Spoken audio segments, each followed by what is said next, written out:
General, o Exército tem diretrizes que orientam a aproximação dos militares com os indígenas? O Exército se rege pela legislação. O Estatuto do Índio prevê como objetivo nacional integrar o índio à comunhão nacional.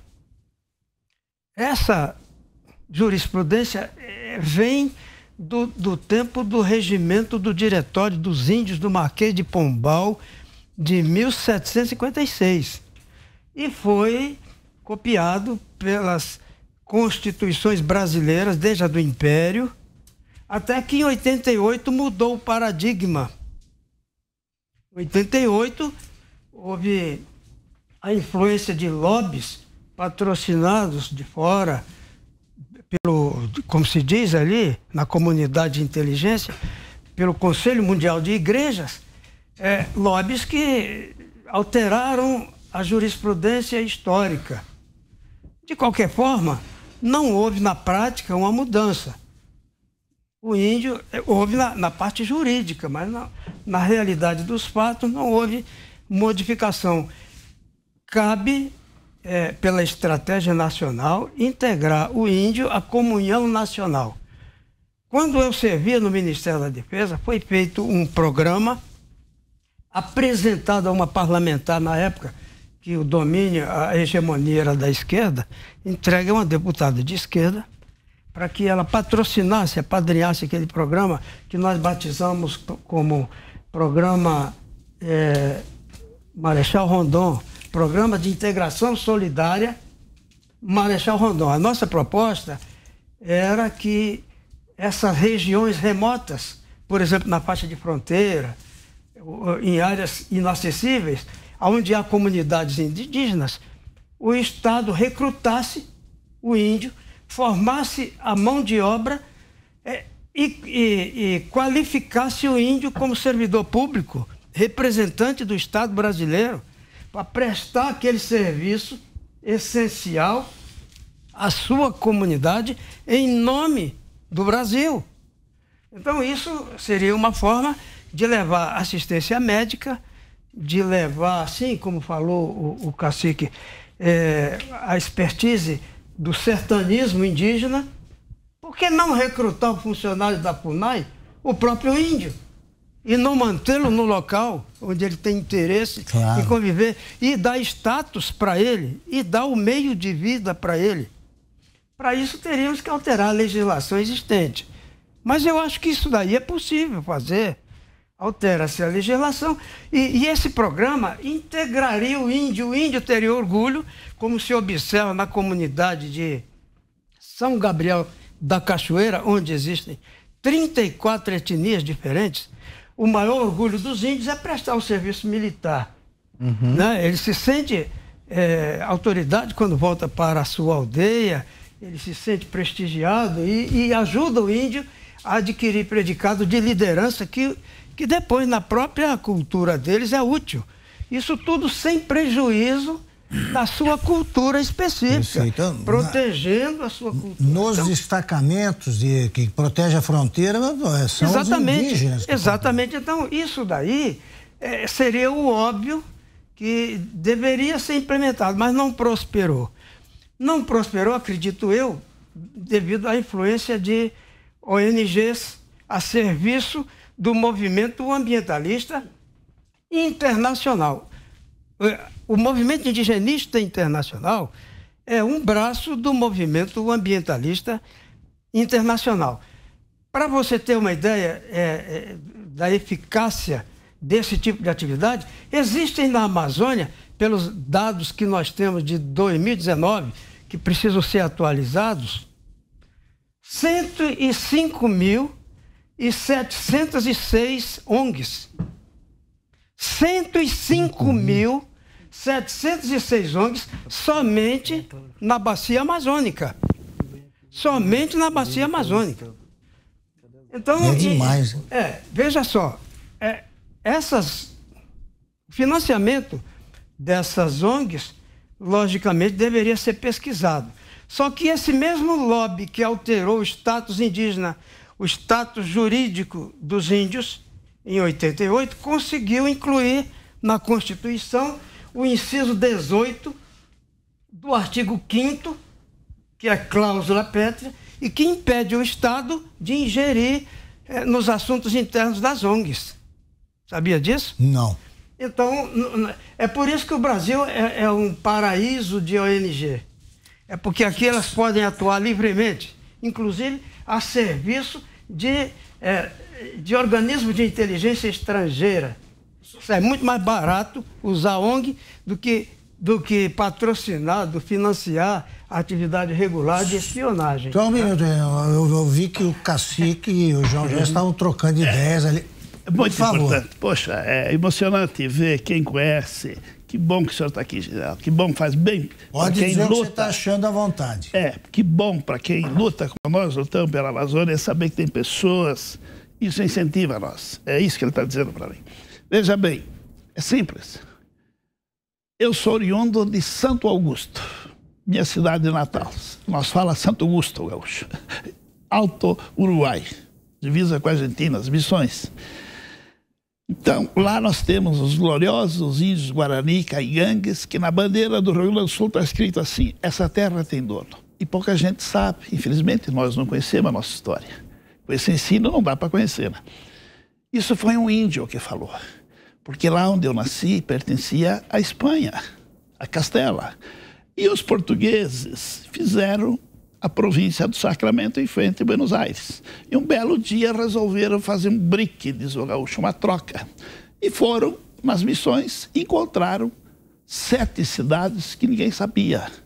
São Miguel, Santo Ângelo, São Borja, que os padres da Companhia de Santo Inácio de Loyola tinham subido o rio e fundado. Tinha os índios, não tinha dinheiro, era escambo. Tanto que se diz que Karl Marx se inspirou lá para fazer o Capital.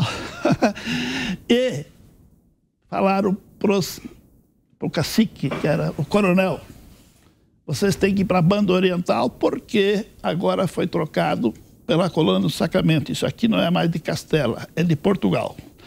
Tanto que os portugueses tinham saído da Ilha do Desterro, pela Lagoa dos Patos, chegaram no fim, desceram, e ficaram 5 anos parados dançando fado, por isso que nasceu Porto Alegre dos Casais, que é o nome de Porto Alegre. Porque eles ficaram dançando 5 anos lá. O índio respondeu: essa terra não é de Portugal, nem de Castela. Essa terra tem dono. Tem dono. Vou conceder a palavra. Então, o que eu queria dizer assim, no meu ponto de vista, por que tantas ONG, né? Foi falado aí, o general colocou uma estimativa bastante numeroso. Do meu ponto de vista, assim, o governo passado, com a sua irresponsabilidade, terceirizava as suas ações para alguém que fosse fazer. Tirava dele a competência de fazer, que é a questão dele fazer o atendimento tanto na questão ambiental quanto a questão indígena, né? E aí foi se criando ali um sistema ali. Então, o que eu vejo? O governo atual falou: não, a responsabilidade da Amazônia e dos indígenas é meu, é do governo. Então eu tenho que fazer isso aí, né? Por isso há essas controvérsias, essas brigas aí de opinião aí, às vezes achando que o presidente da República não gosta das ONG, cada um tem seu pensamento, né?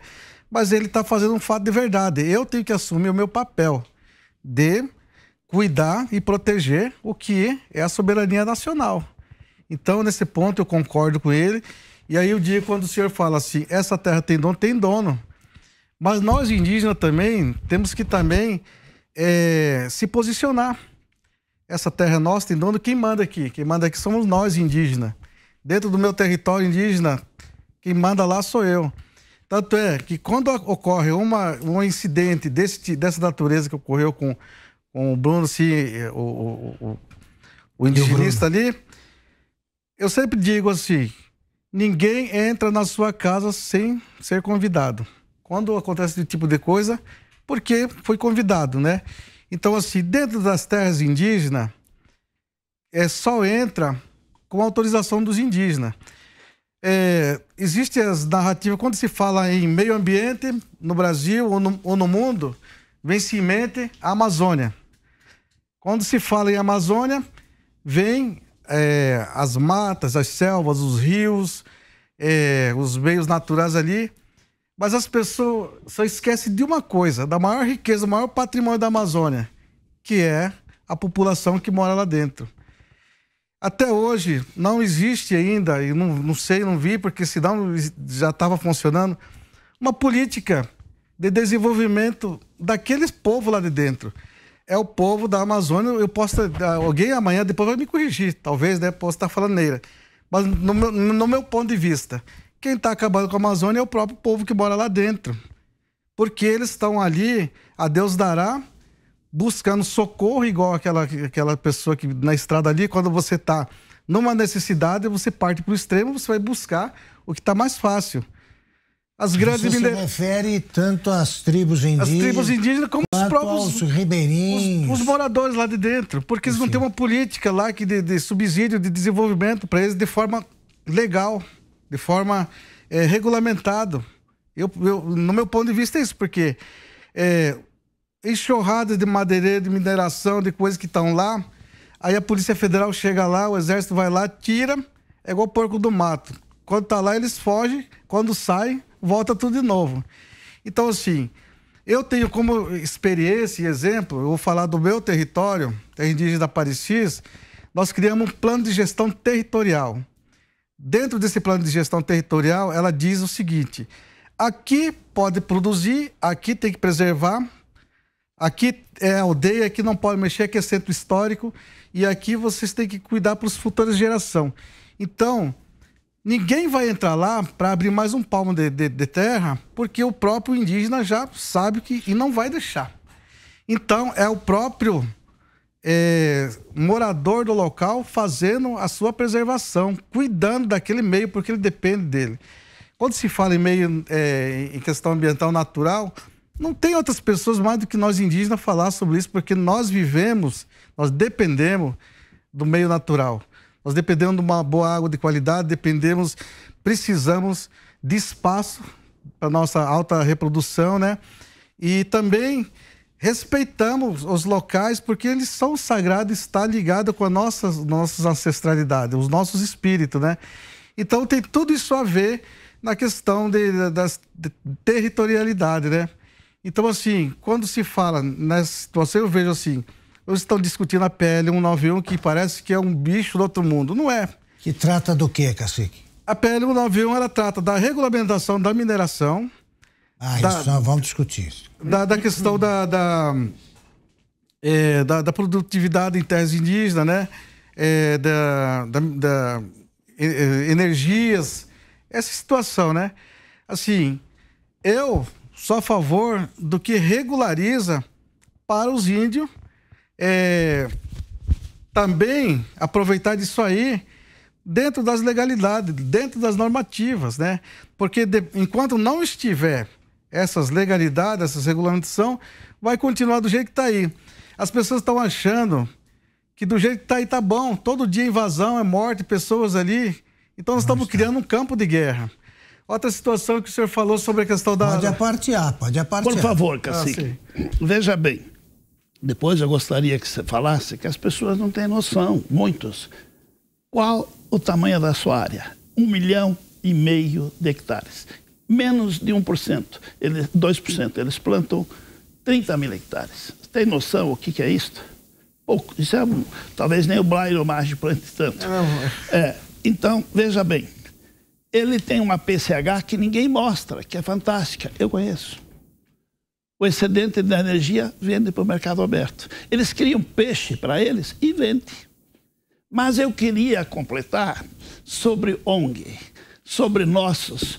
Pouca gente sabe que aqui nós temos uma aldeia no Pico do Jaraguá, outra no Mboi Mirim. Lá eu moro perto da Granja Viana, aldeia de Carapicuíba. Nós temos índios guaranis, que eu estava falando, até me emocionei, porque eu sei a miséria que eles vivem no Alto Uruguai, no sudoeste do Paraná, em Mangueirinha. E os índios caiovas do Mato Grosso do Sul, que os jovens se suicidam sem perspectiva, e não tem uma ONG falando deles. E aqui, como vivem? Não tem ONG nenhuma. Alguém viu ONG? A Jovem Repórter viu?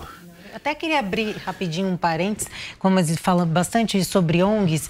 Elas também, Cacique, eu não sei se o senhor acredita nisso, que ONGs até internacionais vêm para cá, né, se mostram um interesse em ajudá-los, em deixar uma fala pronta para as tribos, e elas acabam tirando e extraindo informações importantíssimas das nossas terras, né, que não são nossas, como esse mesmo disse, das terras como pedras preciosas, tudo que a gente tem de bom para levar para fora, acaba fazendo isso, extraindo o que a gente tem de bom para levar para fora do país. Tudo se tem um interesse, né? Fármacos, Todo por tipo. exemplo, Tudo né? se tem um Pedras. interesse. Ninguém vem aqui porque o índio é bonito, é engraçadinho, não. Ninguém quer cuidar do filho dos outros. Você vai ali sempre baseado, baseado em alguma situação, né? Eu posso apartar e responder? Lógico. Exemplo maior, meu general. Até pouco tempo, o maior exportador de ouro da América era o Uruguai, que não produz uma grama. Precisa dizer mais alguma coisa?